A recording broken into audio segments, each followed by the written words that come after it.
Hello everybody, welcome to Innovation in Housing, sharing solutions with Cambridge, Cornwall and Bristol.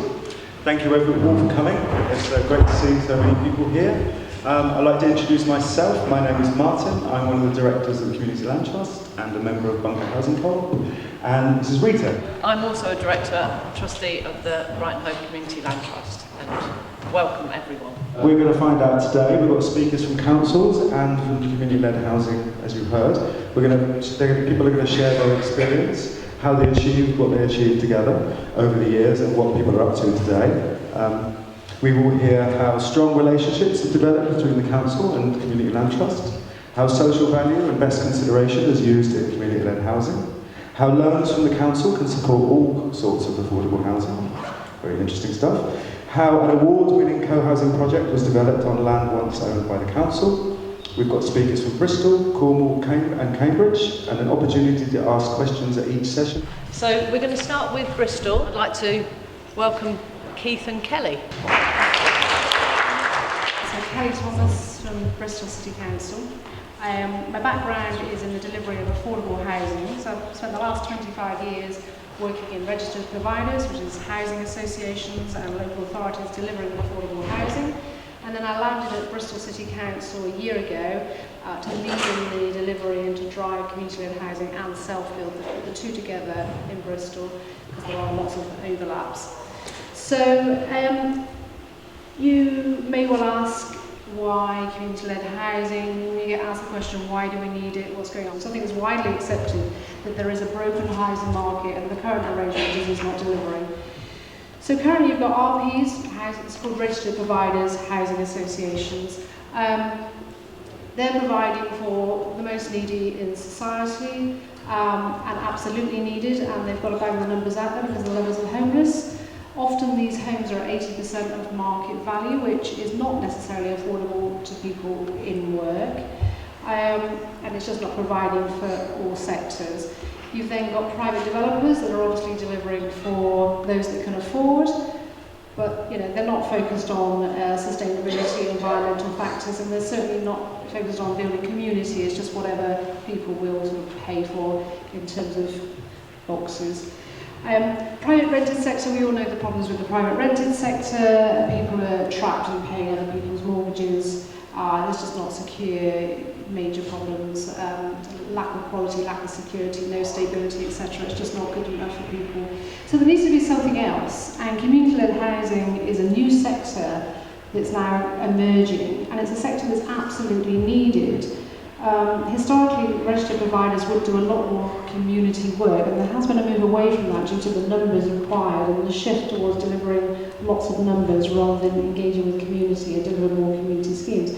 So there is now an area that's missing. There's, people, the lady there, people with mortgages that they're never going to get paid off. They're not necessarily the sort of homeless housing need typically that you would expect. But there is a housing need there. So RAFs people, the current system just does not work for anybody. Even those that have, say, successful in the housing market and have, say, paid off their mortgage, they're now finding they need to downscale in order to create a pension. They've then got their children's housing come along that needs sorting out, and it's just not affordable for them. But also you've got the isolation factor. So the system we've got at the moment builds individual homes without community, and lots of people are suffering from isolation. And community-led housing actually builds community from roots up and can be a solution to this. So this isn't necessarily a wealth problem. This can be people with money, it can be owner-occupiers, but there's still that isolation. All of a sudden your kids leave, or you lose a partner and you're there on your own. It just doesn't work, and we need to start building communities. This whole sector is just offering something different. There is definitely a market and a need for this sector, and it's an emerging sector. And so Bristol City Council realise we need to get behind the sector to support it happening, because it is literally coming out of the ground right now. Every other sector has had that push at time, and now this is the one. So life shouldn't be about the struggle of getting a roof over your head. And I think, the creativity and the opportunity out there of people is just being lost and just totally being overwhelmed with trying to put that roof over their heads. And it just shouldn't be like that, It should be a basic right that's just provided. So community-led housing is different. It provides community, not just a roof. It's pride, it's ownership, it's involvement, it's training. It gives people purpose, long-term security, and community in the long term. And it builds capacity within communities. So, you know, communities can fend for themselves in the future. We build these schemes, we build capacity, we create revenue streams and assets, so those communities can fend for themselves in the future rather than keep sort of having to come back for grants and to local authorities. But mental health is a big problem in this country, and community is probably a factor in that, the lack of community. And I think community-led housing can therefore play a massive part in this. It's not the solution, the same as it's not the solution to all the housing problems at the moment, but it's certainly part of the puzzle. And if we can start building these schemes and providing support within housing, then it's certainly going to help the mental health issues we've got in this country. The other thing that's coming through in community-led is that the groups that are delivering aren't profit-focused, and so therefore they can focus on innovation, sustainability, environmentally friendly, and design. So we're finding that a lot of schemes that are coming forward are far more interesting than the kind of thing you'll get from the private sector or from organisations out there that are having to bang out the numbers. So, you know, total opportunity for that, a different steer, a different driver, which we absolutely need. And there's also a demand from society. Society is suddenly saying, hang on a minute, this isn't working for us. And so they're standing up and saying, right, let's do something for ourselves. Let's just make this happen and do it for ourselves. So the community housing sector in forms of co-ops, CICs, CLTs, etc. are coming forward and offering this service up and offering this much needed sector. And we have to grasp that right now whilst it's available. There's funding, there's political will, there's training, there's support. You know, now is the time to make this happen. Okay, so Bristol City Council, what we're doing. So the first thing we're doing is we're trying to change the perception of community-led. So I've worked in housing delivery for 25 years, and community-led has always been there, but it's always been sort of a background thing, a lot of work that doesn't produce a huge amount. That now is changed. The whole platform has changed, and therefore the perception of it and the culture and the approach to it within local authorities needs to change. And so we're gradually having those conversations within the council. There are lots of silos within councils that, you know, supposedly not, but there are silos, and so we have to work through those silos and change that view of this sector so that it is taken on as a serious delivery model, and we're working to do that on a daily basis. We're also providing a platform for shared learning. So basically we've got community groups out there working. We've got a community group in Southmead that come across a problem, then we've got a community group in another area of Bristol that come across a problem, and we just don't want them to all be making the same problems. So we've got a platform within the council that brings them all together. We have discussion groups, go through the issues, look at the problems, then we sift those through, and the key ones that we think the council can address, we take through to a mayor's asset group on a quarterly basis, and to address those and to make a difference and get things shifting for people. But just so that people don't all have to make the same mistake all over again. The other thing that the council are doing, they basically put me in place. So I'm the role, they've positioned me there, I'm the champion for community-led housing, which you need within a council. Councils are incredibly busy with everything else. Unless you've got somebody in there driving this sector and fighting for it, it's not going to be easy for anybody. So I am the voice between the community sector, I'm out there talking to the sector, and then I'm in talking to officers and making that connection between the two. So previously, people would say they'd be trying to contact the council, they'd get hold of somebody that made a bit of sense, but then there was a whole other department, and how do you link this up? And you need someone in there that can make all those connections. So there's one point of contact, and then they've got someone to actually get things done through the council. So that role is key within this. And you can get funding to enable that role to happen at the moment from Homes England. So shared learning, we don't want to keep all this to ourselves, we absolutely want to share it. It's not about Bristol, so we're talking to all the neighbouring local authorities, and we're willing to talk nationally, we're willing to share anything we're doing. We're absolutely up for that. We want a two-way thing where if you're doing something here that's great, let's learn about it. We don't want to keep reinventing the wheel. Let's just share these opportunities and information to get this moving. So we've got a hub in Bristol. Here in Brighton, you're ahead of the game on this. You've had your hub for quite some time. And you've got Andrea there, who's your hub manager, doing great work. So she's facilitating community groups within the area to deliver. And we're only just embarking on this. We've just set it up now. We've got their strategy, they're launching. and that's hosted by Bristol Community Land Trust. So you've got an organisation that deals with the governance and the administration and a bit of management. But then you've got the hub that is a body within its own right that's serving community groups. So as a community group, you can go in there, you can get support, training, advice on how to develop, signposting to different grants and all the rest of it. So that role does now exist in Bristol. But, in Bristol, we've got a good connection with that, with the hub. So we're in there working with them all the time. So they're not just there floating on their own. We absolutely support them and work with them. And they're in our office, we're in their office, and you've got that connection. So that is needed. You can't just have a hub and expect them to do it all. As a council, if you want them to survive and to thrive, you have to support them and be there. And the same with the BCLT, Bristol Community Land Trust. We're there, we've got a connection. I've travelled up with Keith, we've got a great relationship. We meet regularly and talk and build that relationship and assist each other in making this happen. So we're also doing some research study to look at minority groups, so the Black Southwest Network. So we're just checking in on minority groups to see how community-led can also help other groups. So we've got funding from Power to Change and from Homes England. There's plenty of funding out there for this type of thing. So we can go into minority groups and say, right, how can this help you? Does community-led work for you? What can we deliver? So we're doing that work. Okay, so the biggie is land. Everybody knows you can't get anywhere without the land, and the land seems to be the blocker. And you've just said that in this area is a shortage of land. There's a shortage of land in Bristol. It's a big problem. So what can we do as a council to help? So right now we're in the middle of taking to Cabinet a disposals policy, so a land disposals policy, and that policy will state that certain pieces of council land will be released purely for community-led. We're saying and self-build, because often you get a group of self-builders form a community and it becomes a community organisation. So the two do go hand in hand. So we have identified a number of sites. We've done all the due diligence on them to make them a possible proposition. So when they land in a community group's hands, a lot of the base work has been done. They can see what can be developed there. So it's a reasonable piece of land that's had all the surveys done, all the legal checks done, all that sort of thing. So we're not just chucking bits of rubbish out there. We are actually putting forward some decent opportunities. So those sites will come forward. We are preparing them, and the policy is going ahead to Cabinet shortly. But also within that, we are creating, so at the minute you've got a filter, so you get land going to the HRA funding delivery, which is the council delivery, you get land that goes out to RPs for delivery, you get land that goes out for sale, for a capital receipt for the council. So now we've got another one, and this is the community-led housing one, and it now does exist. So when land becomes available, it's like, right, where does this best fit? And one of those filters is now community-led. So we're getting and looking, and we're getting that opportunity.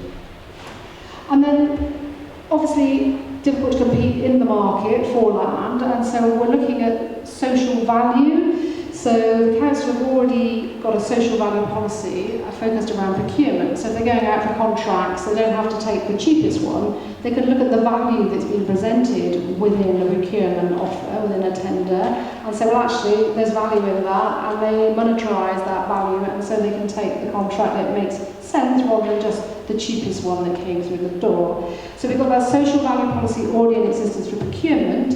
So now we are extending that and moving it into disposal, so that we can look at, a community group come forward and offer on a piece of land, and then they have all these other social outputs. We can monetize those outputs and use it as part of the consideration. So again, we have to go best price, because there's laws there that make us do best price, but you can monetize and value other outputs to move forward with that.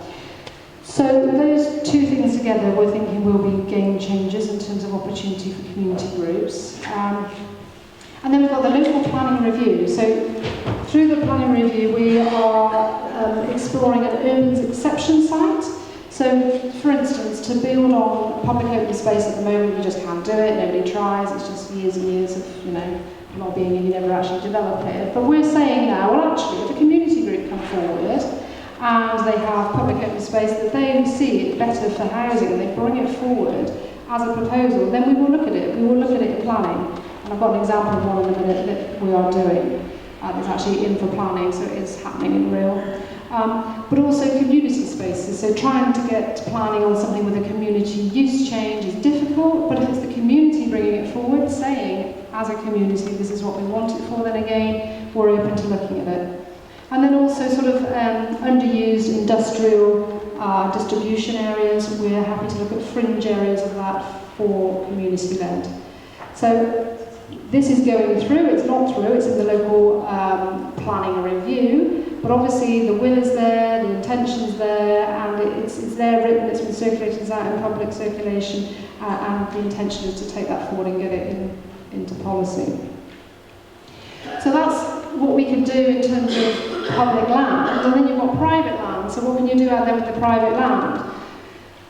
So the council give planning allocations for housing or whatever the use is, and so they could give planning applications just for community-led housing. And so we're now exploring whether we can say, if you've got a strategic site of so many hundred homes, you can say, well, this section, yes, it can have planning, but that has to be for community-led, a section of it. So it's still a bidding process, you still have to compete for that land, but as community groups, you're not competing against Bovis and Barrett's and all the rest of it, you're competing against various community groups for community-led delivery.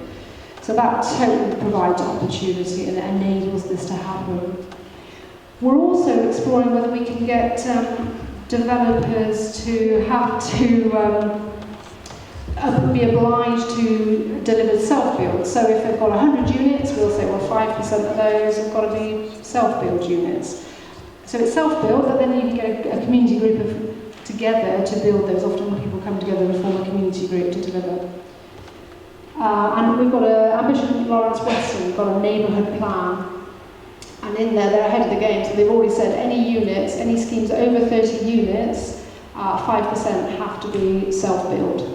So we're, as a council, supporting that and pushing that and making it happen, because obviously private developers try and then wriggle out of that somewhere through the process, and we're absolutely holding them to account and making sure those units for self-build come to the market and get offered up. So let's talk about funding, because funding is a big deal. There's Homes England funding at the moment, 163 million, which is making this all happen. Community groups are genuinely receiving significant chunks of cash to enable this to happen. So you can get funding now to take things as far as planning, and then there's a second tranche of money that will enable capital grants for actual build. So that's great, but it doesn't solve everything. We're finding that community groups get that far, and then when they get to the actual point of building, in terms of going and borrowing from the private sector, there's a complete blocker. They haven't got the assets to borrow against. They're having to deliver at high interest rates, they just can't get the loan to values, and they're struggling to get that private finance. So we've got a community group, we've got a working group together in Bristol. Homes England are on it, Power to Change. We've got Tridos from the private sector. We've got BCLT there, so the Bristol Community Land Trust are part of that. We've got some community groups in there. We've got myself in there, and we're working. And we're looking at where all the different areas of funding are, and then where all the gaps are, and then how we can solve those gaps, and how we can get the private sector to come up with models which does facilitate lending. Obviously, at the moment, we need the the Community Housing Fund to be extended. It's currently going to March 2020. It needs extending. It's too short. We just can't deliver in that time. And we need a 5-year programme. So we're making noises to Homes England to get that delivered. We're also talking about, can public funds be available as a loan? So rather than having to go to Tridos and getting high interest rates due to the organisation structure, can the public sector, can they provide funds in the form of loans at a sensible interest rate to facilitate this happening? And you see lots of developments like that. How do you get community out of that? You know, there's no community in there. It's just blocks. It's just not happening. This is a community scheme that we've got in Bristol at the moment, Water Lilies. That's more like it. You know, you've got a central space, you've got a community hub at the bottom where people come together and actually live together. And then you've got your individual houses, but with community gardens, far more coming together. That's the kind of place people want to live in. Okay, so let's give you an example of a few projects that are coming through. And this sort of demonstrates the kind of thing that can come through community-led that isn't going to come through from the market. So We Can Make is a fantastic group in Bristol. They're an established community organisation that are delivering all sorts of things for community, but they're now moving into, because of the opportunity with the funding, they're moving into delivery of community housing. So they're delivering micro sites, so they're calling it urban acupuncture. So you've got a post-war area, low density, like the red brick, low density, large gardens. So what we're doing is we're taking the access way and a bit of the garden, and we're delivering micro sites in those gardens. So we got funding for 16 units as a pilot from Homes England to get them to planning. So we're working up a design code within the council to make sure we keep the standards, keep the quality. And it's outside the box. So there we are, dotted around the estate like that. These are the sort of people that we're delivering for. So the first lady there, she lives in a home with her 2 daughters and a grandchild. Well, one of the daughters and the grandchild will move into the micro home at the end of the garden. And she gets that nomination right to provide housing for part of her family. We've got the next one that's coming through at the moment is a lady, there's a mother with 2 kids, one 30, one 13. The mum has passed away, and all of a sudden this family found themselves in a 3-bed house with a bedroom taxation and having to move out in the middle of trauma. Well, we can say, right, we'll build you a micro home in the back garden. The 2 siblings can go and live in there, and then we just relet the house. Astry Close is a scheme of 36 units in an area, an existing community group. They provide lots of service already for the area. They're doing windmills and all sorts of things. But they're now in for planning for 36 homes, including shared ownership, affordable rent, and come to self-build, because they're in the area for that policy. You know, if they can deliver it, private developers and RPs can deliver it.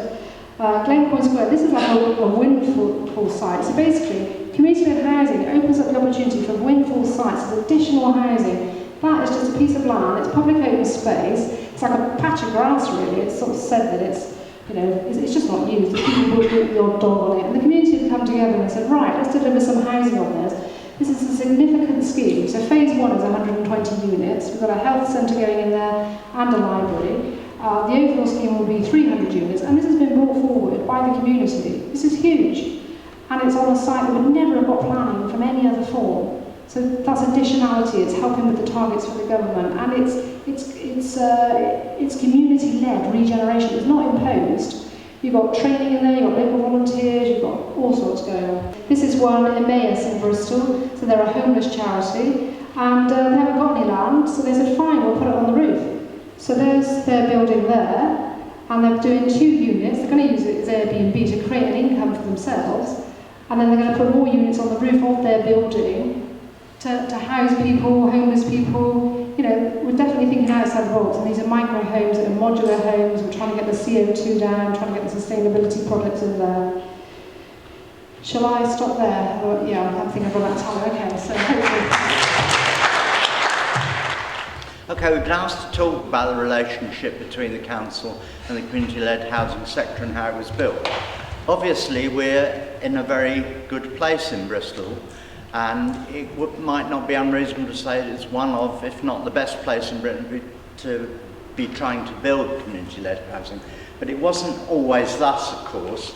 So this is a bit of a kind of a slice through the history. Okay, so BCLT came about because the council were concerned about the rate of delivery of affordable housing and the fact that the numbers were very poor and they weren't finding a way to do much about it. So they commissioned a study to look into whether Bristol could have a community land trust, and it reported that, you know, it was a good idea, but there didn't seem to be a lot of interest. And then a load of local housing activists got hold of it and asked the council whether, you know, they could make some input. We hired a building, hired a venue, printed a poster, and we had a launch with 300 people queuing around the block.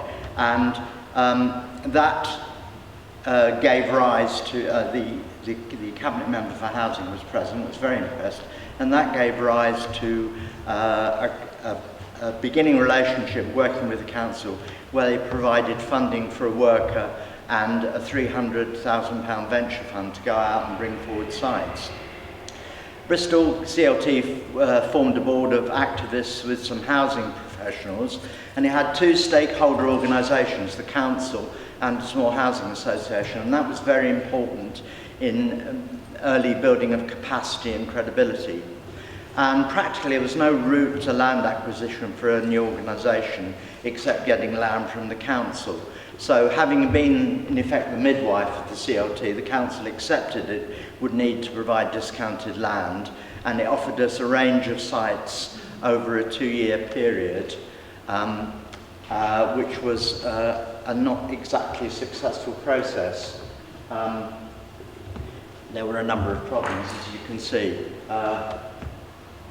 They were all out of the too difficult box. There was a lot of silo working in the council, which made it hard to coordinate. There's no clear land disposal policy at the time, and all the other problems, which I'm sure many of you will be familiar with.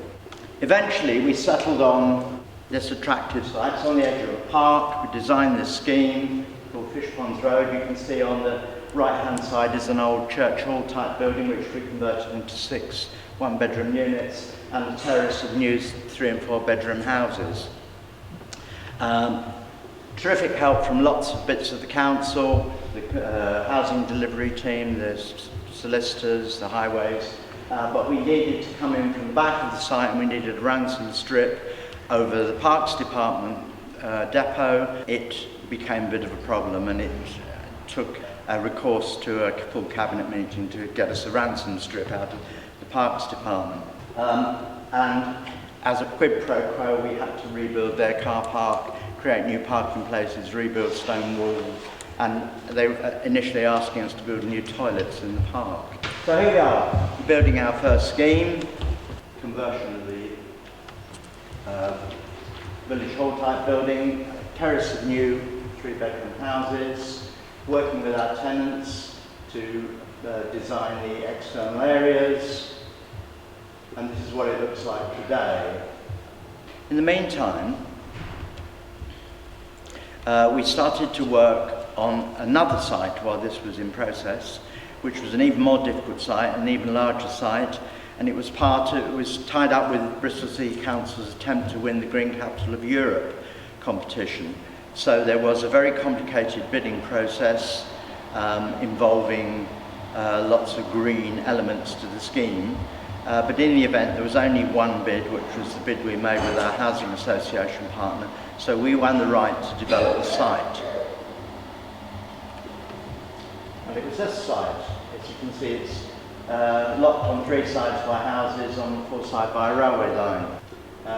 Started to do feasibility work on it, consult local residents, develop an allocations policy, develop early designs. But the conveyance that we were offered by the council was a very complicated conveyance. It was based on a model used for working with commercial developers. It was a model they took off the shelf. It was a very long conveyance of 200 or 300 pages with an overage clause, which means they gave us the site for £1, but they planned to come back and revalue when we'd finished. So, as a result, it gave rise to a huge amount of legal work, and this is just some of the documents we had to get through in order to make the site viable to use and get to a point where we had a finance package and a contract. So that was the scheme we eventually settled on, and that is now under construction. It started on site at the beginning of October. So these 2 schemes were progressing, we completed our first scheme and we filled it in the summer of 2016, and also in the spring of 2016 there was a local election and a new Labour council and a Labour mayor, and so as we just completed a scheme, Bristol City Council held a conference at Bristol University called Scaling Up Community-Led Housing, and it was really a sort of pretty naked attempt to throw down the gauntlet to the council and say, here's one I did earlier, give us some backing and we'll build some more. But in fact it was very successful, with a lot of the council officers attended, and the regional power to change person attended, and it gave rise to an opportunity to develop a community-led housing hub in Bristol, which Kelly was referred to. It's just happened. It's taken a few years to bring about. And while this was going on, and the joint working with the council was going on, we met in teams with officers and politicians, and we suggested that they needed an affordable housing policy, community-led housing policy. And rather flippantly, the cabinet member for housing said, well, why don't you write one? So we didn't write a policy, but we wrote them a paper on what kind of policy they should have. This is part of it. And it was extraordinarily well received by the council, and it gave rise to a number of outputs, one of which, of course, was Kelly's job. So these are the things that we recommended, and the council's been working through this list over the last 18 months, and gradually all these things are happening, including the planning policies that are appearing in the local plan. We discussed the urban exception sites with them and with the planners, and then thought nothing more about it. And I was looking at a presentation about the local plan draft only the other day and discovered the urban exception sites policy that Kelly was talking about is in there. So Bristol's the first council in Britain to be doing this.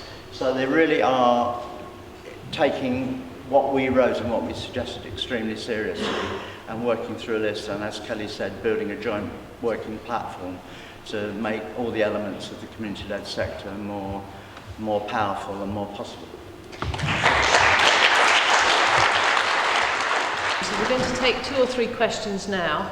I was very interested to see the support for switching from lowest capital cost to social value, and I think this is something, a really useful approach we could apply. Is there any formula for how we convert social value to a numerical figure? So in Bristol we've developed a social value tool. So any community group can work through that tool, put in all the outputs they anticipate delivering through the scheme, and then there's a monetarisation of that input. So we'll develop that as we go, but there is now a base tool to be utilised.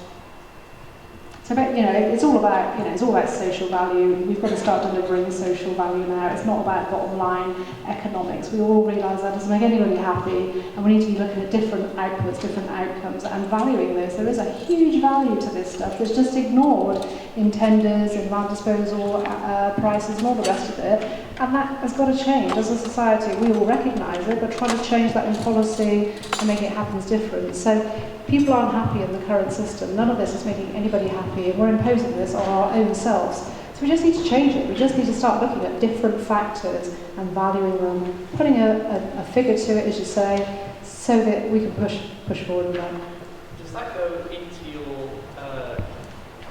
your review that goes to the policy committee to get the site bought, or does it go into a grant, or I don't quite understand. It just goes into if somebody's bidding for a site, they say we'll pay this amount, and then these are the social outputs in addition to that we will deliver. So the same as if we've put a tender for a service, someone can say, we'll do it for this amount, but somebody may do it for a different amount with all different social value outputs, and we'll just value those, which they need to be valued. There's no point just getting the cheapest one every time. We know what we get with the cheapest one. In Brighton, we often find, probably the same in Bristol, we have such an intense housing crisis that often the housing crisis is put in a juxtaposition with environmental considerations.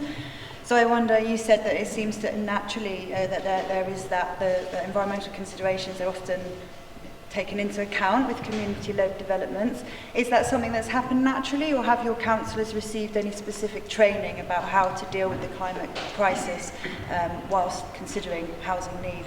Yeah, well, Bristol's got the climate at the top of its agenda generally across the council, so it's up there and recognised, and we're driving for sort of neutral CO2 on housing delivery, as an example. But in terms of the community-led schemes that are coming through, it's just natural. People are seeking something decent to live in. They want to protect their environment, and they want a lovely design. They want environmentally sustainable and affordable. Those are the things they're looking for, and therefore, because they're not profit-driven, they're not unit numbers, timescale driven, they're genuinely coming forward with quality schemes of that nature. So with Bristol, we have got the Housing Festival. So we've got a 5-year housing festival running, which is all primarily about modular, but it's about delivering housing in a different way. So last year we displayed a load of modular homes on the harbour to demonstrate other forms of build, and they're forms of build which reduces CO2. So it's got to be a good thing moving forward. This year, we're doing a series of events, and we did a community-led housing event where we looked at, demonstrated this is another way of building, this is another way of solving not only the housing crisis, but the mental health issues that are out there, and the isolation and the loneliness. Loneliness is a killer. And we're just letting that happen, and we need to change that. We need to change the way society is. We need to do things that make people happy. It's not just about profit. And this underlies all of that sort of agenda. So we're going to have one more. So you two tell me which one had their hand up first. Me. Because I can do you agree with that, first of all? I didn't know she had her hand up at all. Okay. You didn't touch on timescales, obviously not being a priority necessarily. So are there any kind of time constraints on community-led projects in terms of, when obviously they've got to apply for grants, etc. So they've got to have much more timescale to actually build something, surely. I'm just curious about that. Yeah. Well, obviously we do a lot more consultation, naturally. It's a lot more routes. There's a lot more time spent at the beginning getting the design right, and getting the product right, and getting the affordability right. There's a lot more time at the beginning, but often that speeds things later on in the process and delivers things people want. So when you go for planning, if the community are on board, the community have put it in, you don't get the objections, etc. That's good.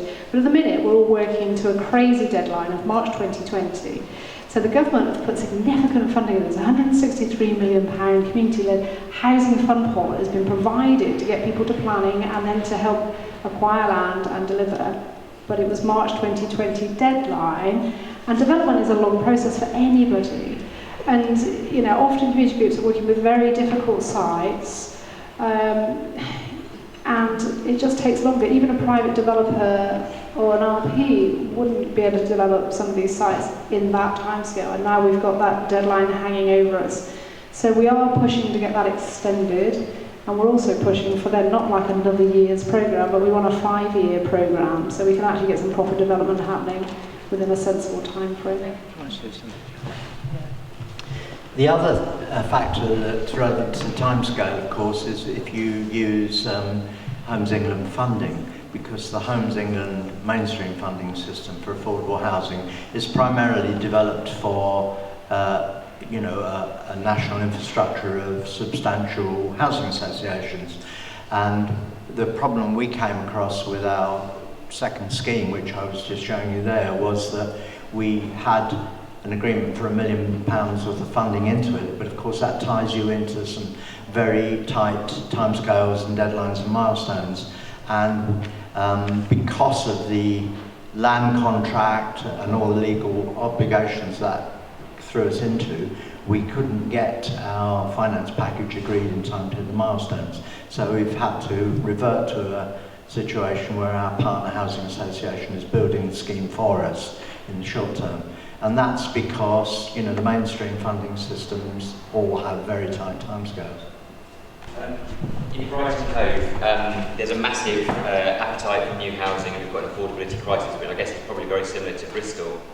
There's also a great deal of resistance to seeing new housing built around our edges, because we've got natural kind of constraints which make new development quite difficult for local people to kind of visualise and accept.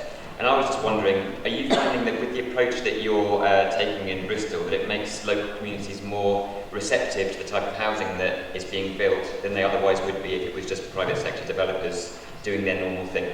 If it's community-led, the community wants it. The community have driven it. The community are there volunteering in it. There are people running the offices that are training and as volunteers. They've got jobs.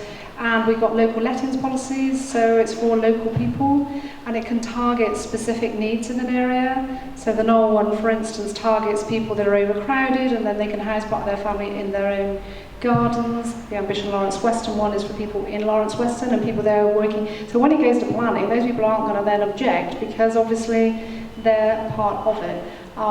It's about regeneration that's from the community up rather than regeneration imposed down. And it's not just about gentrification, so often regen is gentrification of an area and local people therefore get displaced, whereas with this it's about local people delivering for themselves, so a completely different ballgame.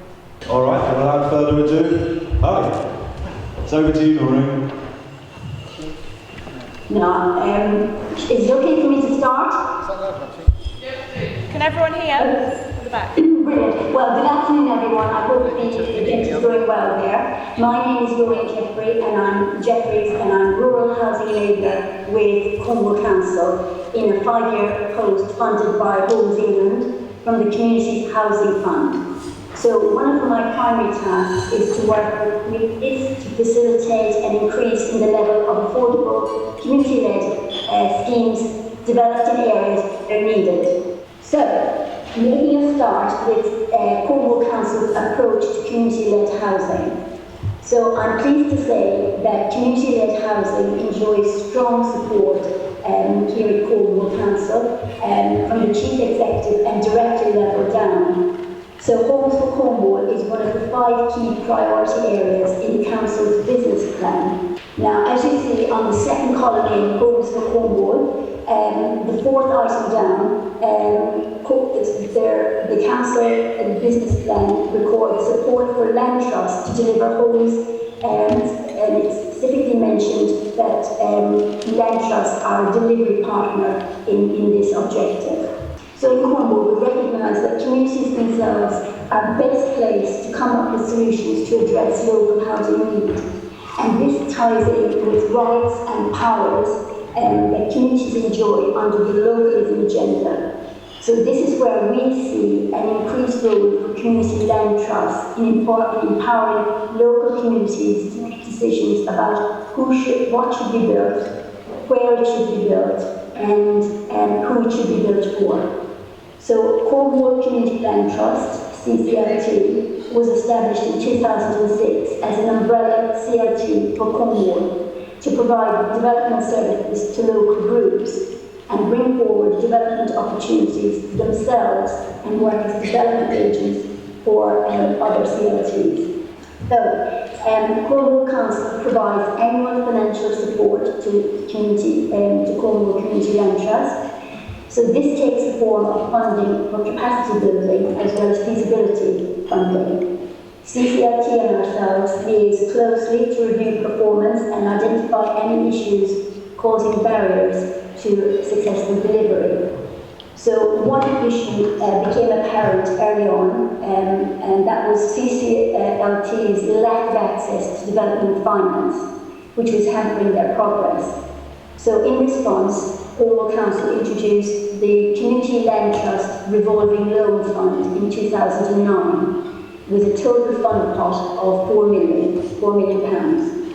So this has proved to be an effective, cost-neutral way for Cornwall Council to facilitate increased delivery of new affordable housing, and it works a little bit like bridging finance. So the purpose of this loan is to cover any costs related to purchasing land or buildings, also construction costs or building conversion costs, and can include contingency sums. The schemes might include a range of tenure types for intermediate sale, for rent, for shared ownership, as well as some schemes where there is an element of open market cross-subsidy. Cornwall Council makes these funds available to CLTs at its pooled borrowing rate, which is significantly below commercial lending rates. There is a one-off set-up and administration fee to ensure it remains cost-neutral to Cornwall Council. Eligible applicants must be a properly constituted and affiliated community land trust. Applicants can apply for loans between £75,000 up to £1.5 million, and applications must be supported by a fully worked business case, cash flow projections, a delivery schedule, land valuation, land registry documentation, evidence of CLT status, and a Section 106 agreement, amongst other things.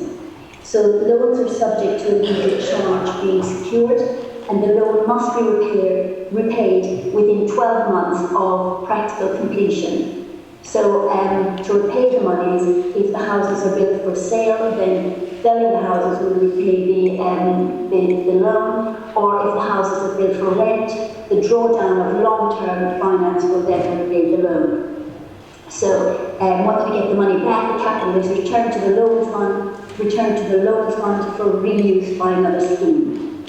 So application assessment. So we have a process flow chart here. So at stage 1 of the application assessment process, there's just the informal discussions with a member of the affordable housing team to discuss eligibility, what evidence is required, etc. Then we move to stage 2, where an application is submitted and with supporting evidence.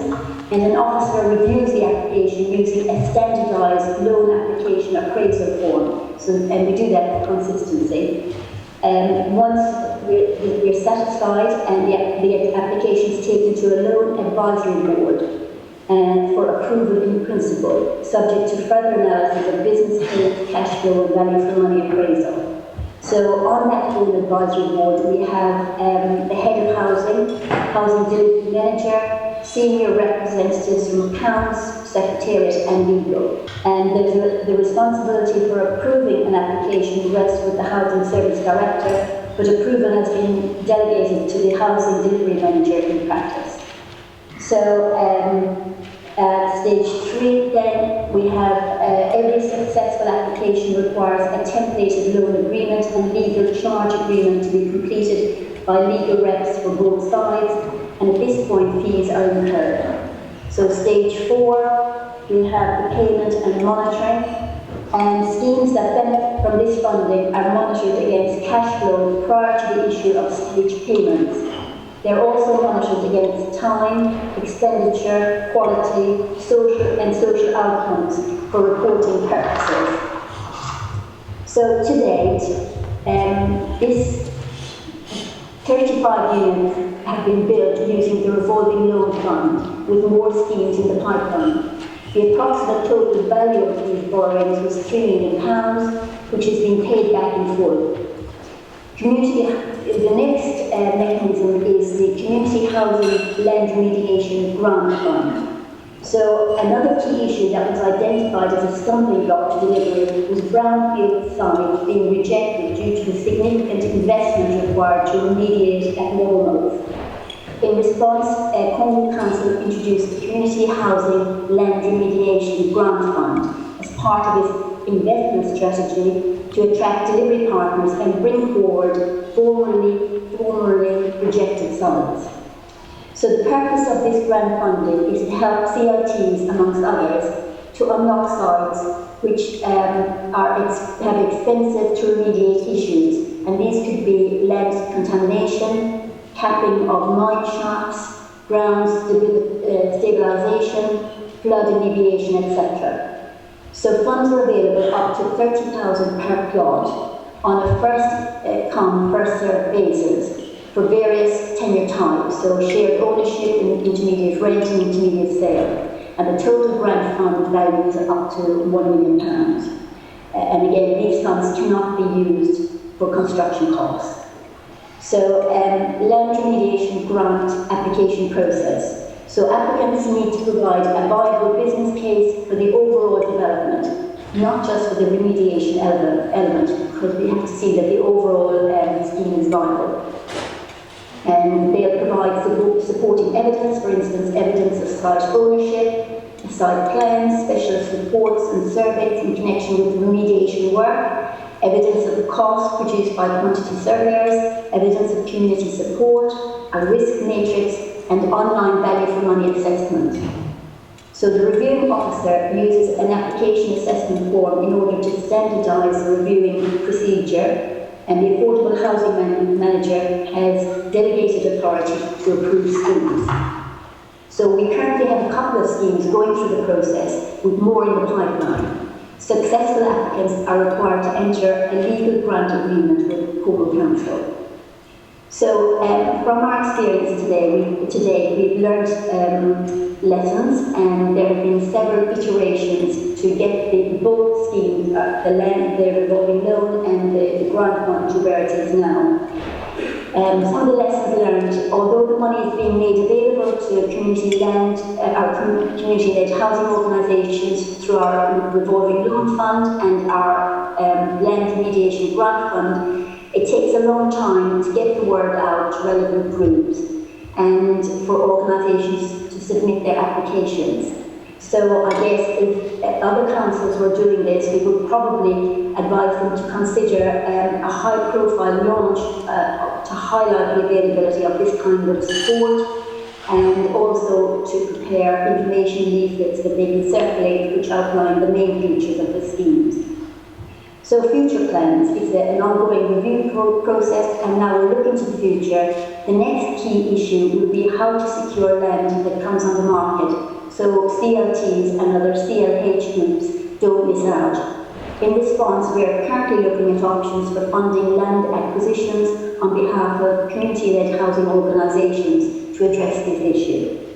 So I'll now hand you over to Alan to take you through a number of schemes to show what's been achieved as a result of this support.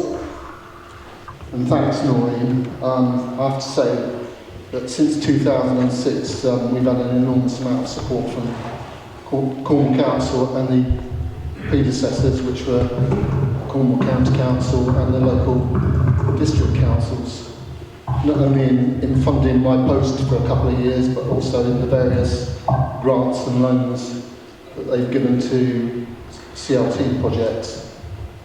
So, as Noreen said, we've been around at Cornwall CLT since 2006, although we were incorporated in 2007, and I've been around since day one. I've been there as an employee until 2015, then as a board member for a couple of years then. But all throughout the period, I've been company secretary, and that's what I am now. My background is I'm a chartered surveyor, and I've worked in housing and property for 46 years across all sectors, but mainly in local authorities, housing associations and community-led organisations. So that's me. During that period, since 2006, Cornwall CLT has been involved in delivering 256 homes across all kinds of tenures, actually, but mainly in the dreaded affordable rent or discounted sale. And I'll just explain, in terms of affordable rent, that's deemed to be the local housing allowance, or 80% of open market rent, whichever is the lower, and invariably it's the local housing allowance which is the figure that's applied. And in terms of discounted sale properties, that in Cornwall there are 5 zones with different percentages, so they range from 35% of open market value to 70% of open market value. So really high value areas like Rock, so 35%, and some of the lower value areas are at 70%. So, and the discounted sales are basically resale covenants, so the covenant protects the percentage in perpetuity and ensures that only local qualifying people can purchase the houses. We work mainly, or have worked mainly, on rural exception sites, so sites that wouldn't normally get planning permission unless you can actually verify that there is local need, and it also has to be a suitable site from planning terms. However, things are changing. Cornwall CLT is now moving into towns and looking at converting existing buildings. It's looking at other forms of tenure now that's applied to be a registered provider. It's looking at social rented properties as well. And we're also awaiting the outcome of a community led hub application. So a sort of brief addition to the background. What I'm going to do now is show a few schemes that have been completed using the revolving loan fund. And the first one was completed back in 2011. It was completed on time and on budget. What it doesn't show too well on that photograph is that there's actually a community meadow and orchard, which is actually run by the residents at that particular scheme. And it's in a very small hamlet, which is in a very high value area, and it's within commuting distance of Plymouth. And it's got a very, very strong community. It's part of a parish called Quiddick, which sounds like a sort of Harry Potter type of game, but it's been a very successful project. The next one, so that particular scheme, the last one I showed, was delivered directly by Cornwall CLT in conjunction with a working party set up in the community. So Cornwall CLT does directly deliver as well as act as an umbrella for local CLTs. The next one is Cowling Country Community Interest Company, which is one of the local CLTs in Delabole, and it's on some old railway sidings, and it's very near to an enormous quarry, which is at one time I think was one of the biggest holes in Western Europe, which is a slate quarry where the famous Delabole slate comes from. And a brownfield site with contamination, purchased from the Regional Development Agency by Cowling Country.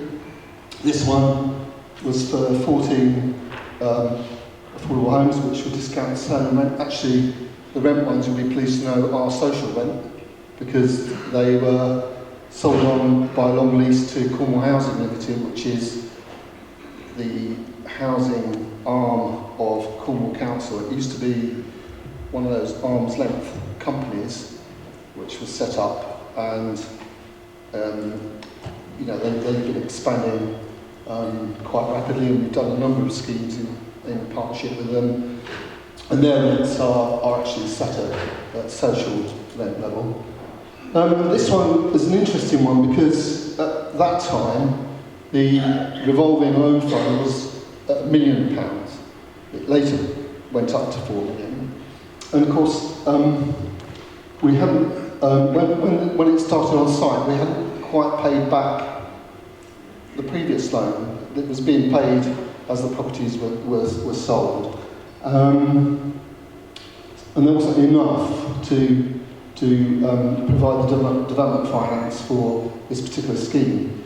So we went for something they called a blended development finance. So the main loan came from Charity Bank. The second loan came from CAF Venturesome, which is Charity Aid Foundation Venturesome. And then the top-up loan came from Cornwall Council. So we had 3 loans, and there was a hierarchical charge.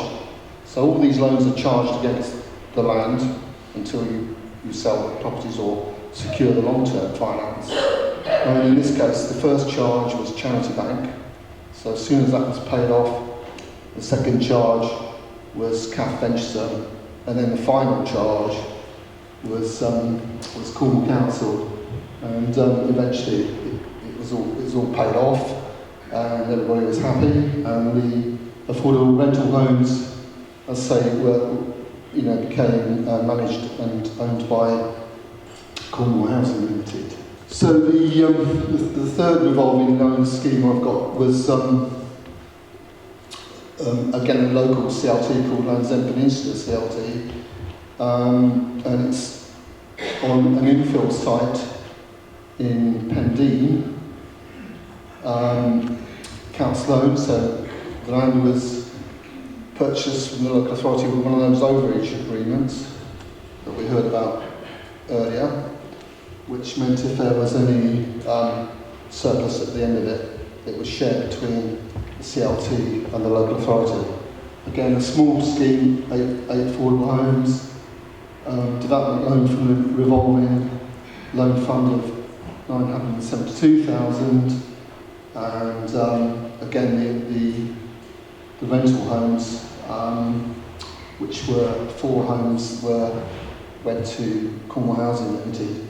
You can see the Atlantic Ocean is that blue area at the top of the picture. Future examples, we've got a loan application in at the moment for this particular scheme at Grey Room CLT, which is going to be delivered by Cornwall CLT, due to start on site in January. It's got grant funding from Homes England and Cornwall Council. The development loan requires 550,000, but actually that reflects the fact that some of the grants come in various tranches.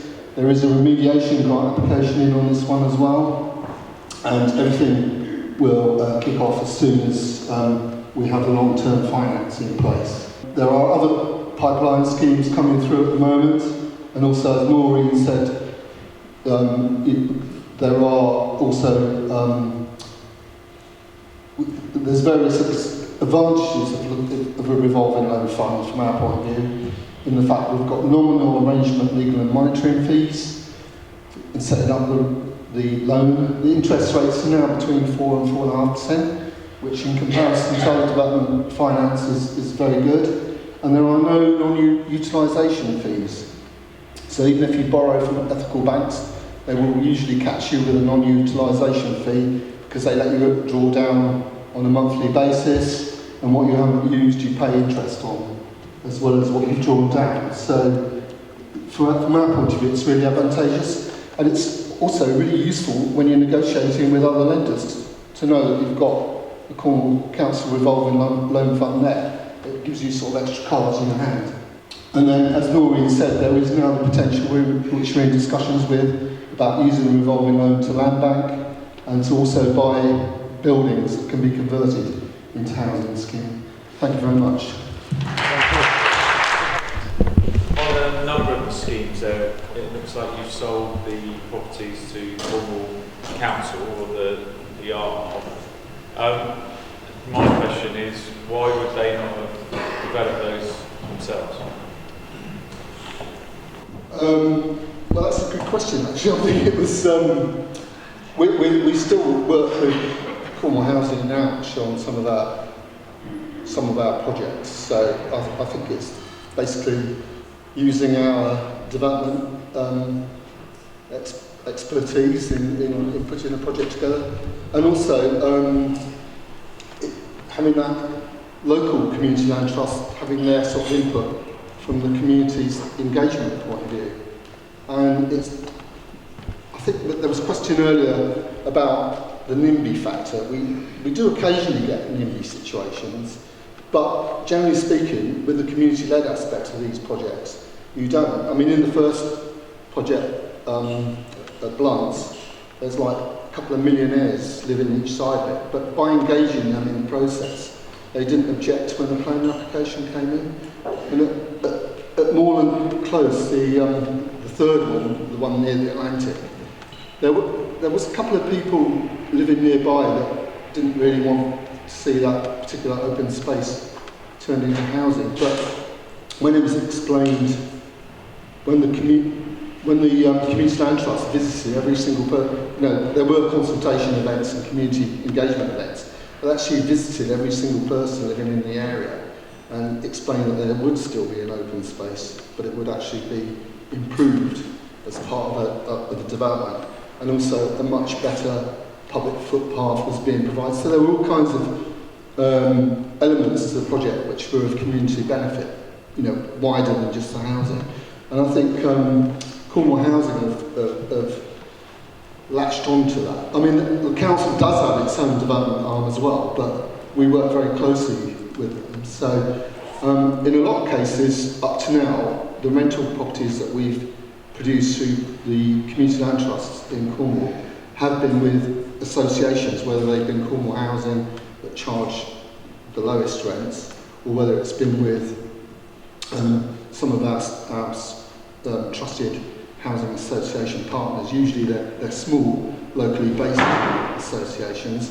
They've taken on the rental properties, and we've done more of the shared ownership or the discounted sale properties. But with the advent of registered provider status and registered social landlord status, we'll be doing more of the rental properties direct, but it'll be on the smaller schemes because of the financing issues, until you can build up a bit of an asset base and a bit of a track record on the rental side finance is still a challenge.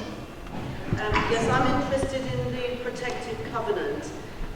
So if you discount the sales in some instances down to 35% of market value, what's stopping the owner selling it on the open market at market value at the later stage? Well, they can't, because there's a restrictive covenant in the transfer which prevents them from doing that. So it will always be 35% That's right. off the market value? Whatever the market value is. So there is a danger it could go down in value, but it hasn't happened yet.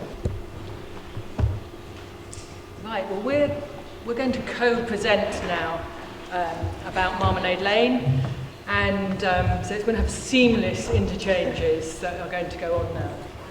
So what I'm going to start by telling you a little bit about co-housing, and then share some stories about what it's like to live in it. And then we're going to look at what's made that possible, some of the success factors. And then Dave's going to step in and talk about that in terms of the council's involvement. And then at the end, we're going to talk about some of the challenges involved in that journey. So let's start with co-housing.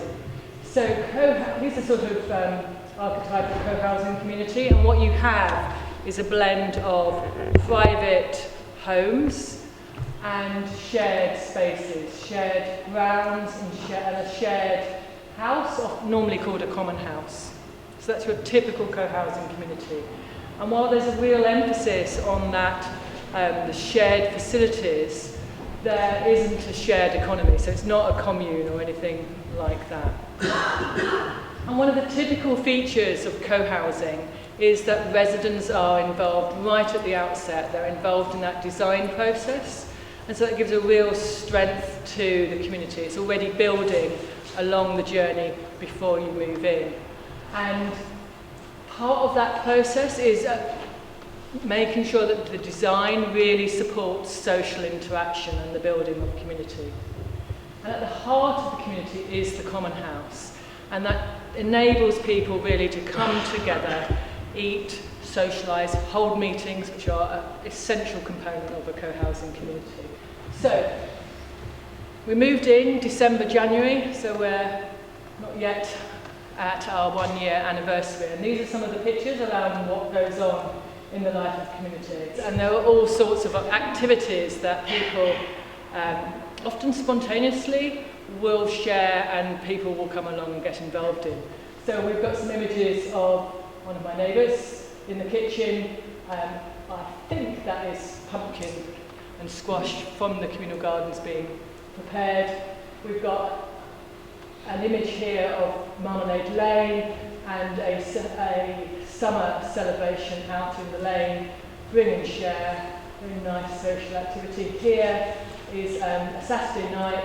Someone has suggested they bring along their instruments and play. Someone else has brought along some potato wedges, and the evening is just available to people to come along to.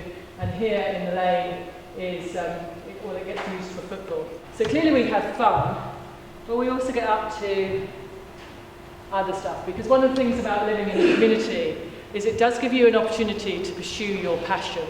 And it doesn't really matter what it is, because you can be fairly confident that at least some of your neighbours are going to join you along the way and make that possible. So here's some examples. We had one of our neighbours organised coffee morning for women and cancer support. That was really important to her in terms of her family history of cancer. In the middle shot you have one of the sort of community art projects that we've engaged with. I really like art. I'm not very good at it, so I like craft. I like things that people can get involved in that needs quite a low skill level. And so that's one of the things I get involved in. And you can't see very well, but that is actually beneath it. It's a group of people going into the copse. We have a very small number of trees that was preserved on the site. And one of the things that happened when we moved in is someone took on trying to bring back the bird population to the site. Our service charge now includes an element that feeds those birds. And you can see a group of residents going out, the younger children, to feed them. And in the big image of the site there, you can just about see the ground that doesn't look very green, and that's because there's a real emphasis on biodiversity.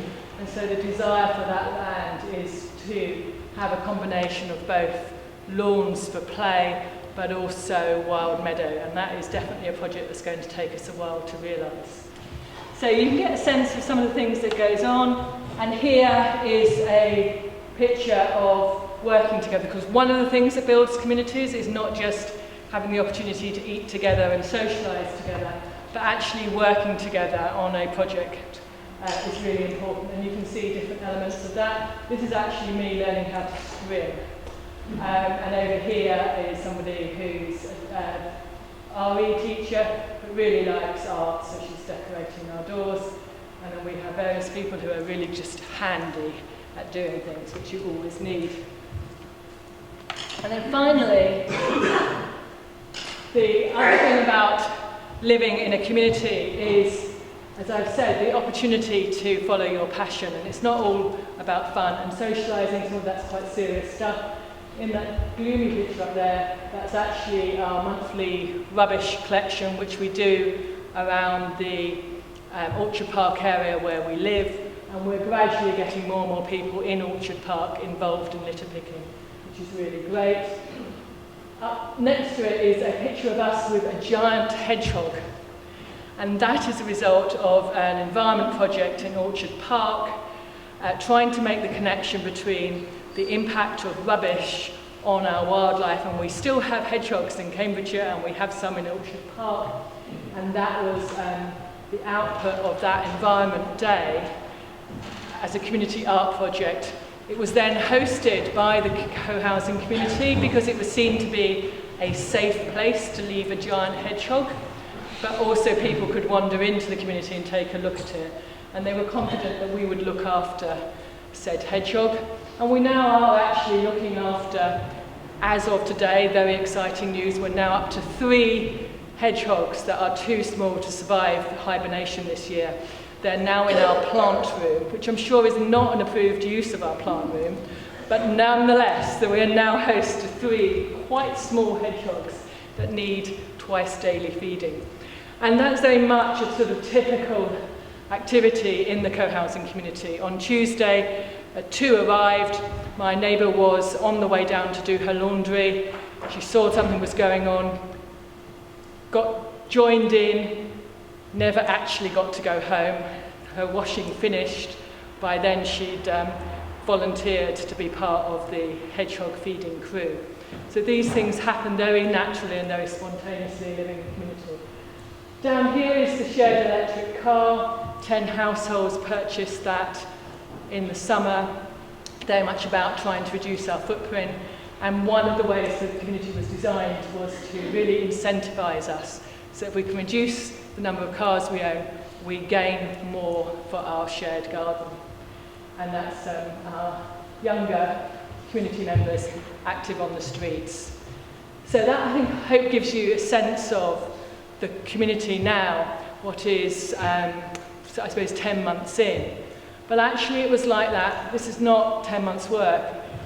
From day one, it felt like we were moving into quite an established community. We knew each other, and those activities were just very natural.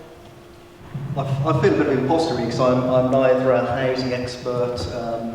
I haven't anything like the work in the housing co-housing we've put into this as a scheme. And our site here came back more by circumstance and is very site-specific to Cambridge. I joined the council in 2008, which was a wonderful time for property, if those of you may recall the financial crash. We had two sites we wanted to dispose of at that time. One was K1 at Orchard Park. That's the picture here. It was part of a wider Orchard Park development of about 1,200 houses. And we'd identified that for disposal. We also had a site at Clay Farm in Trumpington, which was a much larger scheme. And we had 3 main objectives at that time in relation to Brigley's Forward for Development. One was providing sustainable housing in communities. Second was driving environmental performance of those properties. And the third, which was really where my focus was on generating capital receipts. That was my role in the council, was about delivering those those objectives. And we took a slightly different approach to Clay Farm. Clay Farm was going to be just a traditional disposal with conditions attached to it. That was always the intention that we would have an exemplar sustainability scheme. It was high value area, the increased sustainability could be supported by the values in connection with that particular location. K1 was intended to be similar in many ways, so it was going to be a disposal. The affordable housing for that particular site being provided elsewhere, so it was really just about generating a capital receipt there. With the market crash, my first week at the council, as head of property, was going to see my new boss and telling him the sale had fallen through. It was the first time we'd ever put money into our budget for a capital receipt, and in anticipation of, I think it was a £4 or £5 million receipt at that time, I had to go and say, you're not getting that money now. So he wasn't too pleased. The other thing that happened, and it's probably true in many places, developers just walked off site. There was no money to be made at that point in time. Orchard Park was part built out probably a third of the way through. We had no bus stops, no buses running through the site. All the things you'd expect to be there when you move into a house and a community weren't there. So we worked with South Cambridgeshire District Council and others to set up a working group and see what we needed to do to make it successful, how we needed to turn it around and actually deliver something on that site. And originally this was intended to be a quick way of delivering change there. But when we started looking into it, there some various things came together at that time. So we had the developers off-site, South Cambs District Council and City Council working together to try and see how we get things started again. South Cambs also became a vanguard for custom builds, self-build schemes at that point in time. And so that was seen as something we should be considering in connection with this site.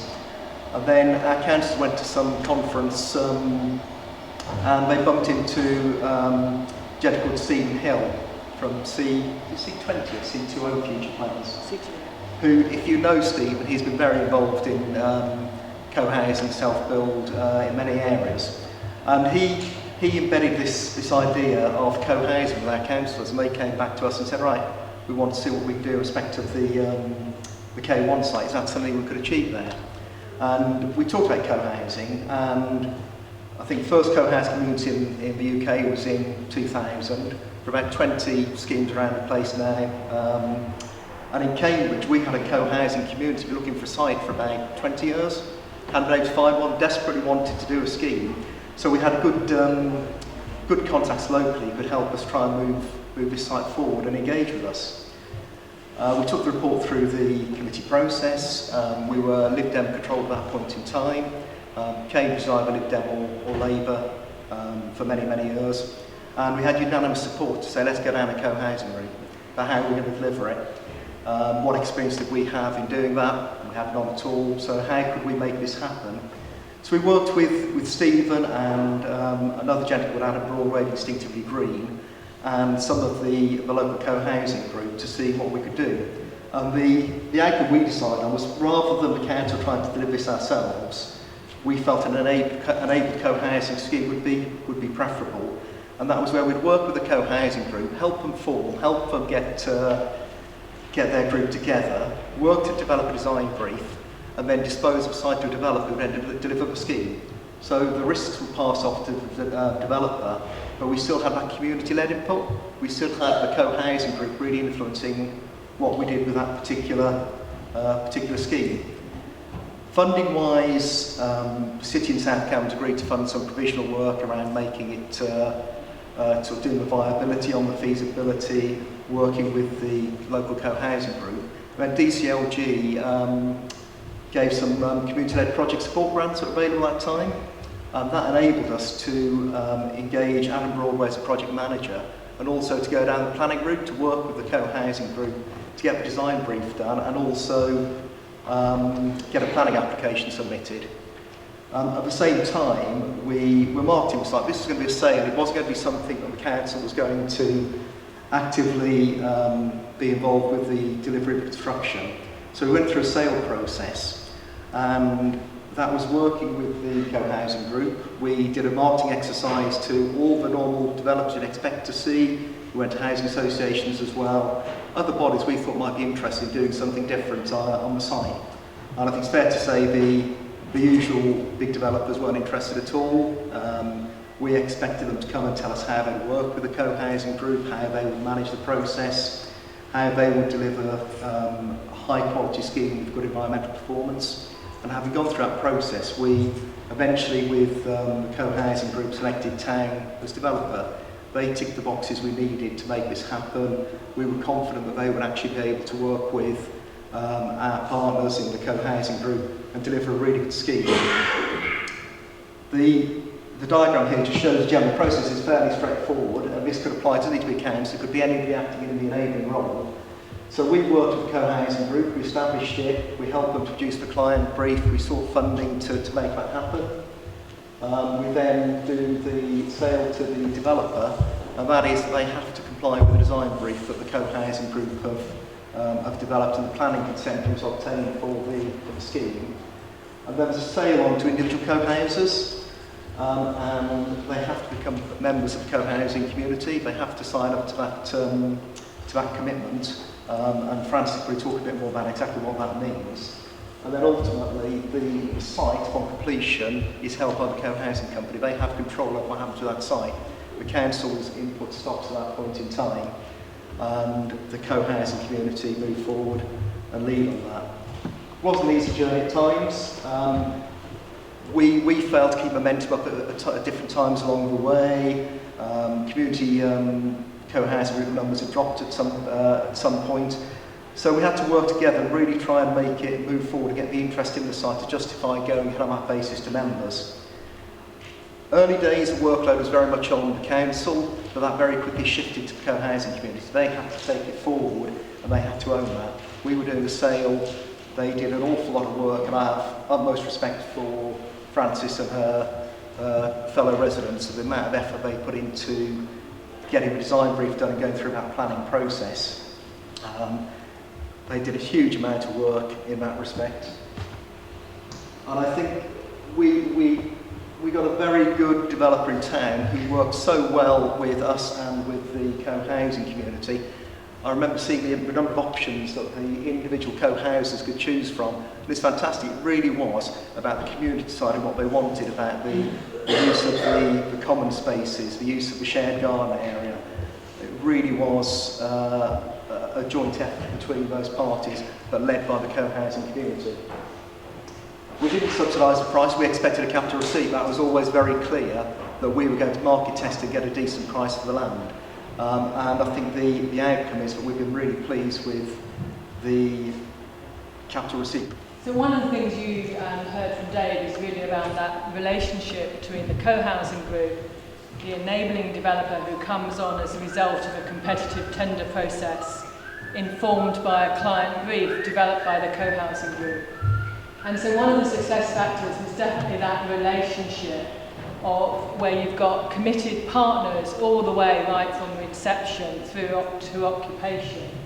And here you can see some of the group, both before the land, actually builders go on site, through to looking at the building site part way through.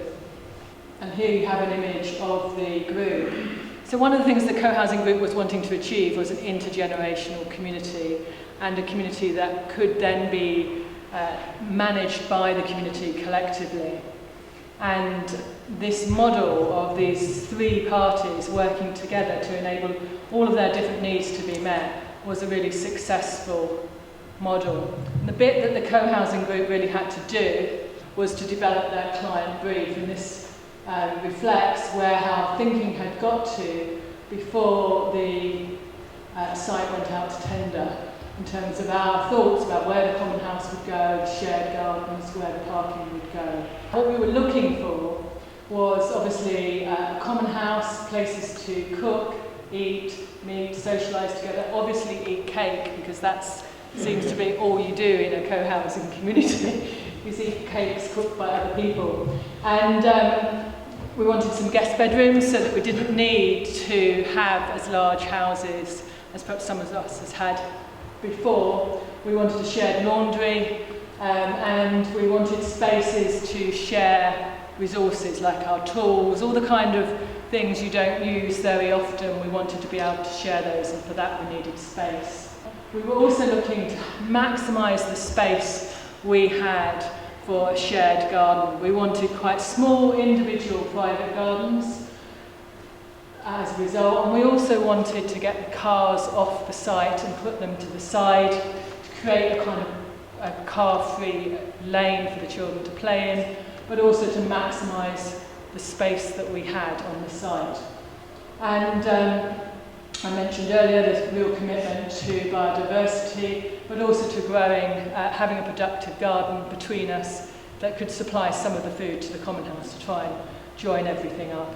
And once the developer was appointed, then I think that was the scary bit for town, because there were suddenly about 30 households all looking to them to make a reality of their client brief.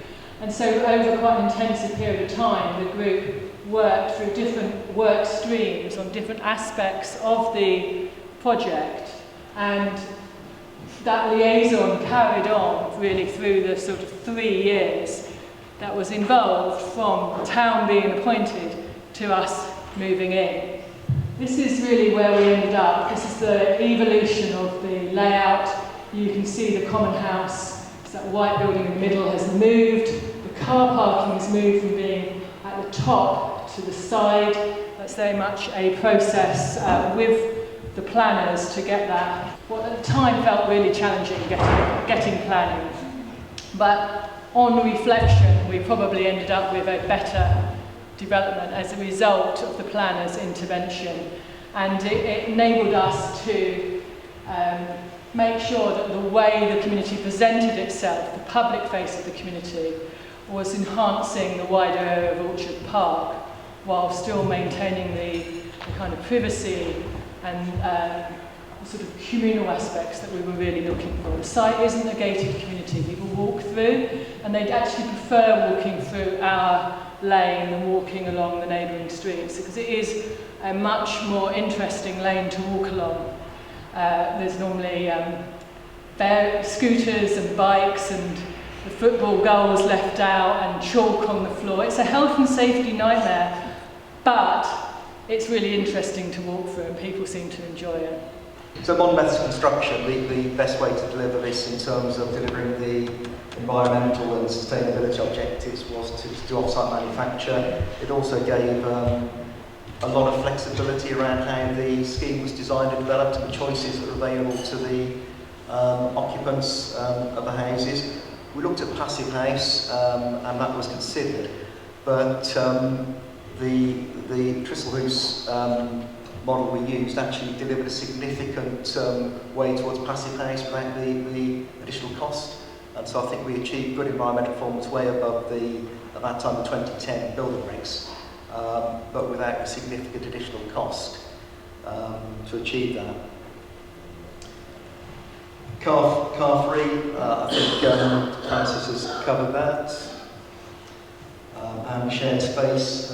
It is a lovely environment if you go there. Certainly some of the apartments at first floor level, they're at the same height as the tree canopy. It's absolutely fantastic when you go there and just stand on one of the balconies of the apartment. And you can see there on the right hand side, there's an ancient hedgerow going through part of the site, and that was retained as part of the scheme. Common house again is a fantastic area. Francis talked about that. A great light well there at the back, which makes it such a light and airy space, and it's a nice place to spend time. So one of the other success factors that was achieved by town was creating this intergenerational community. And one of the ways that was done was by having a really good spread of house sizes. So there's about 50% houses, 50% apartments, but actually there's 4 terraces. One is 2-bed apartments that are built to lifetime home standards. They share the lift with the common house. But the other 3 terraces vary from 1 beds all the way up to 5 beds within quite a harmonious frontage. So that diversity has really helped us have quite a wide range of property sizes and price prices within this development. And so they range from 47 square metres to 128 metres squared. In terms of lessons learned, the council decided it wanted to put that land into the co-housing arena. One of the key lessons learned from our perspective, council momentum is important. This started in 2008, 2009, took a long time to get there. I think Francis and I talking on the train on the way down about how actually it didn't need to take that long. If we put a commitment into it and got the people engaged properly, we could do that in a much, much quicker period. The right developer was very important. A developer who understands what we're trying to achieve and what it's all about is very key. And I think our selection process enabled us to do that.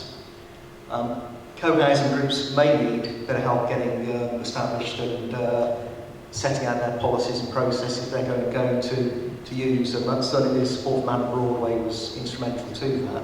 And there is funding out there. I think Kelly said earlier about access to funding. There is money available to help with some of these things, and that's quite important because you're starting from a difficult position where you have to do a lot of work in terms of planning, project management, but that can be out there if you seek it. And also just relying on professional experts in co-housing and other co-housing groups to support you on that journey. I think Francis and her residents have been very good at going around to other places and actually sharing their experience. I think we're coming on to the challenges now, but just before we do that, I just want to emphasise that one of the benefits in terms of the lessons learned, I think I really saw, was the benefits of co-production in the design of the community, that having your potential residents involved right at the outset really did lead to a better quality development. And I think town as a developer would acknowledge that. The planners definitely had a role to play in that, although they were deeply frustrating at times. And I think we have the benefits of that now as a community. And it is very different. I've lived in new build before, but it's very different moving into a place where you understand why it's arranged like that and why some of the choices were made and what the floor is made of all the way through the layers you can't see.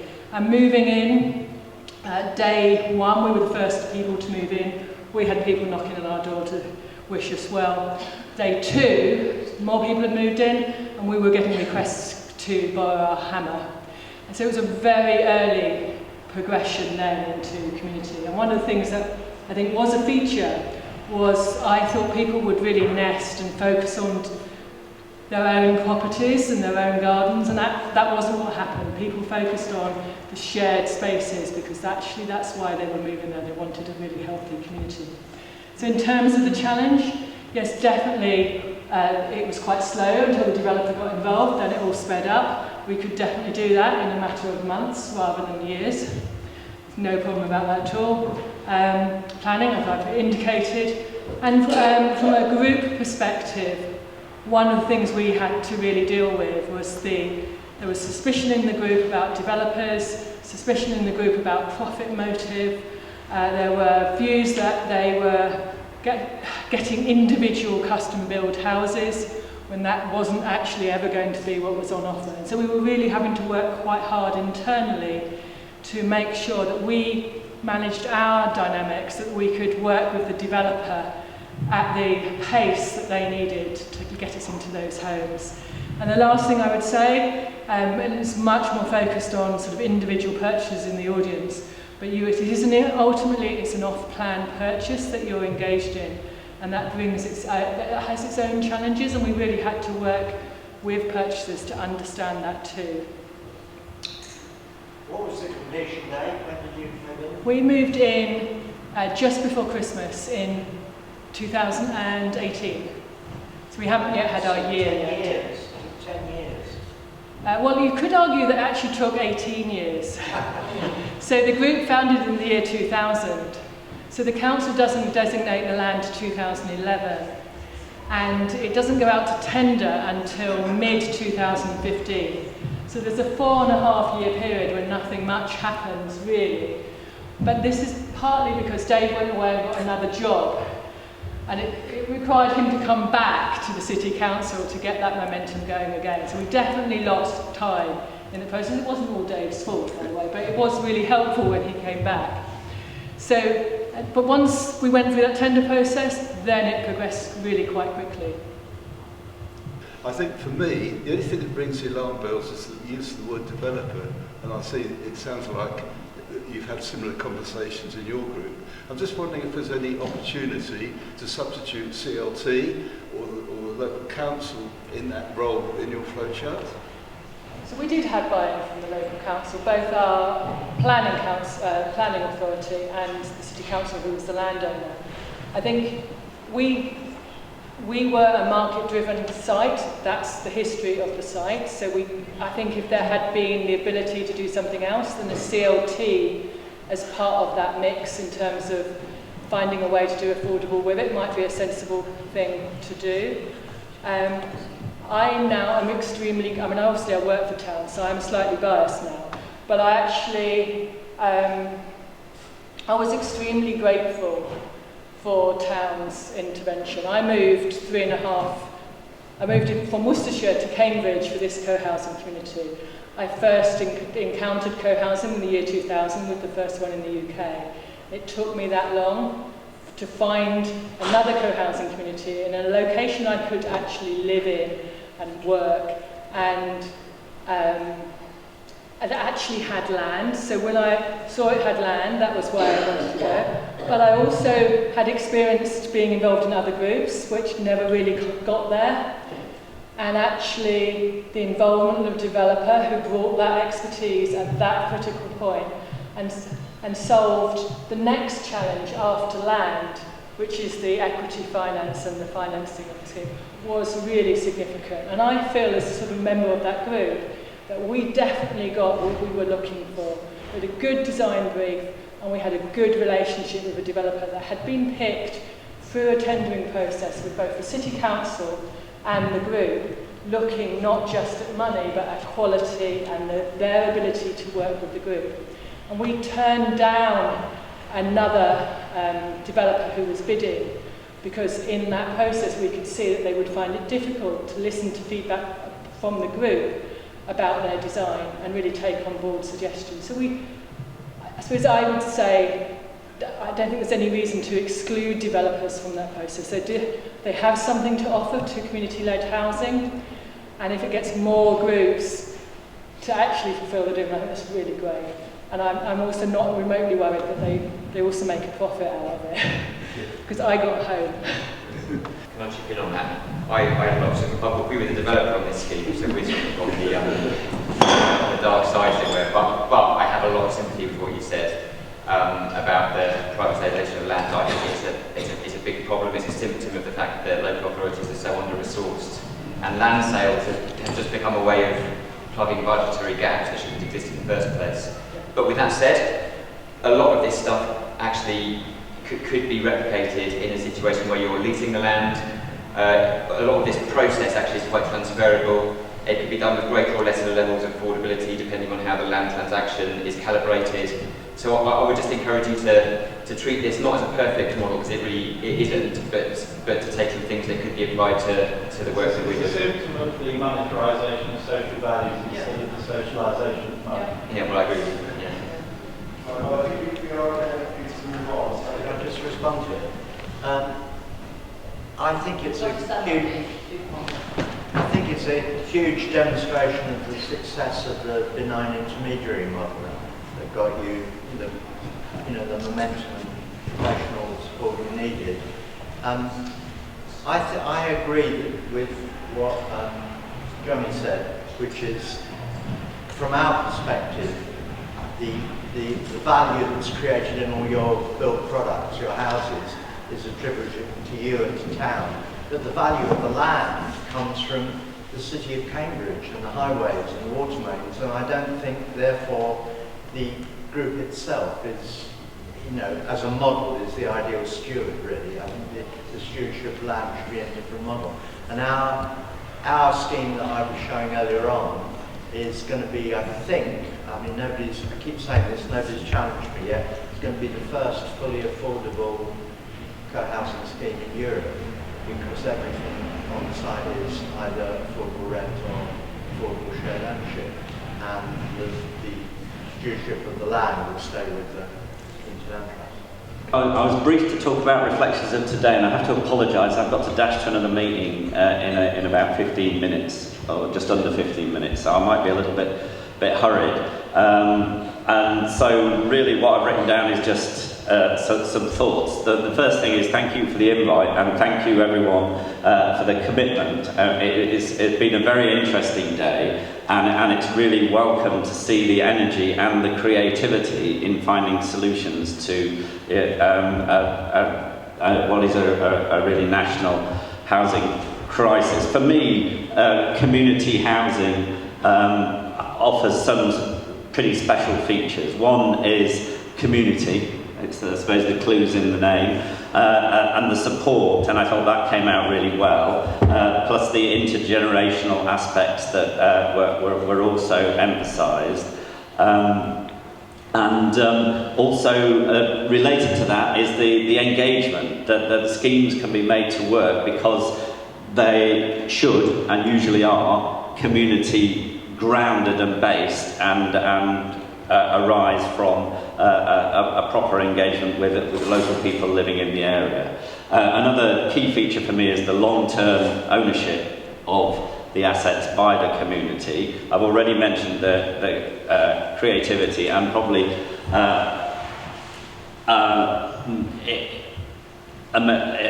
crucially important really is the capacity that people offer. You know, in running, managing, creating the schemes, the endless hours, meetings, documents that is unleashed by a community project. Plus the possibilities, we talked about creativity, but the possibilities to do some path breaking, low carbon schemes. You know, I like the shared electric cars. It's very attractive. I'm aware of people in Brighton and Hove that are looking at zero carbon schemes as well. And of course, last but not least, the ability to make to satisfy local need. Now, where does the council fit in? I mean, I would have loved the chair of housing to be standing next to me, but unfortunately she has another engagement. But the Labour group and the Green group are working together, and it falls to me just to say a little bit about that. So we have a joint programme where we've kind of merged our manifestos, and we're going to spend our time working together and trying to do things for the benefit of the city rather than scoring points in committee, which is, you know, hard for councillors to do, but we're committed to doing that. So what we're doing in terms of community-led housing is we're seeking to facilitate the development of 10 sites. Now that, as I said earlier, is not necessarily providing 10 sites that are council owned.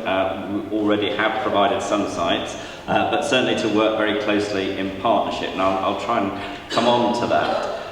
The priority of the council is to, in the midst of a massive housing and homelessness crisis, is to achieve truly affordable housing and tackle that. And the more that community-led housing helps us address that, in terms of, you know, intermediate housing, or, you know, housing people on the waiting list, you know, the more excited and enthusiastic I think the council will be. We're also committed to looking at something that was very strongly emphasised earlier, which is loans at low interest rates, and I haven't got time to explain what I think the answer is to the question about the 1.5%, but well, I will very, very quickly. I think that's because it's taken out of cash balances and treasury management for a shorter term rather than long term, and the 4.5% comes from an average pooled rate, but actually current rates are a little bit lower than that, so even on the more long-term financing it could be possible to do lower rates.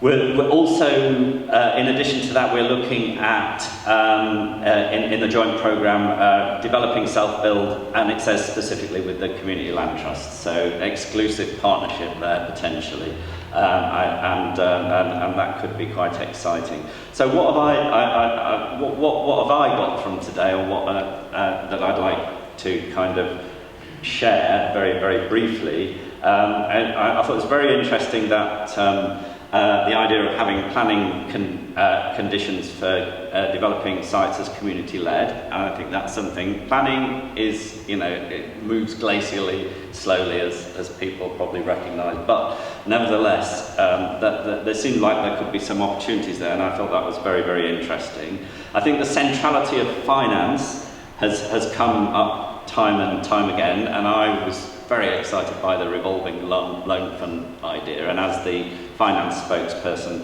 for the Greens on the council, will be taking some of that back as a mechanism for achieving what we've already pledged to achieve. I talked a bit earlier about partnership, and I think communications, and quite a lot was talking about how do we work together with the council.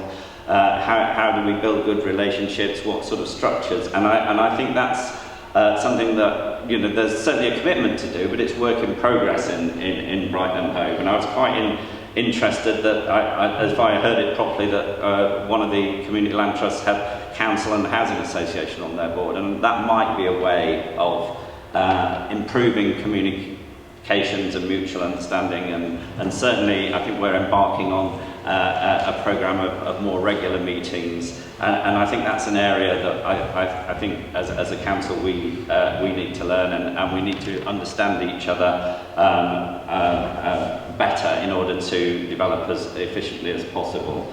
I thought the co-production in design is very exciting in terms of getting better results and really building something for the future. So there's a kind of whistle-stop tour through the sort of reflections on the day. I suppose I kind of end by wishing everyone that's involved in this, the best of luck, and certainly confirm the pledge that the council and the councillors are extremely committed to an effective partnership and developing the maximum amount of truly affordable community housing. So, let's move on this exciting journey together and get there as quickly as possible. Thank you. And I don't pretend to be an expert on compulsory purchase. I know that in various election manifestos there was talk of greater use of compulsory purchase. I remember Bill Randall, a previous chair of housing, said how it took, I think it was something like 15 years to compulsory purchase. Now I know it can be done quicker, but I suppose really I'm saying compulsory purchase is great in that it sends a very strong message, but it's hard to do and it takes time, and happily we can look at the details outside of the meeting. Councils have a duty to provide housing for people in greatest need. A lot of community housing projects like Sussex Co-housing, for example, represent a whole range of community. Is there going to be any problem of supporting groups who want to produce a mix of housing and affordable? My personal view is that, as I think I tried to say, that we have to prioritise, the tackling, the acute housing crisis we have in the city, but are very positive about supporting and facilitating development. So development on non-council owned sites, if you like, for all projects, including, intermediate housing, co-housing.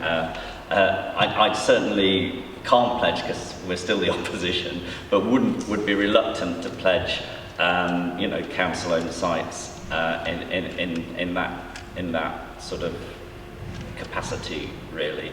But I'm sort of certainly, we've seen the values of such schemes in the presentations, and would be very keen to work closely to facilitate, and we talked about loan finance, so that's a possibility. Yes.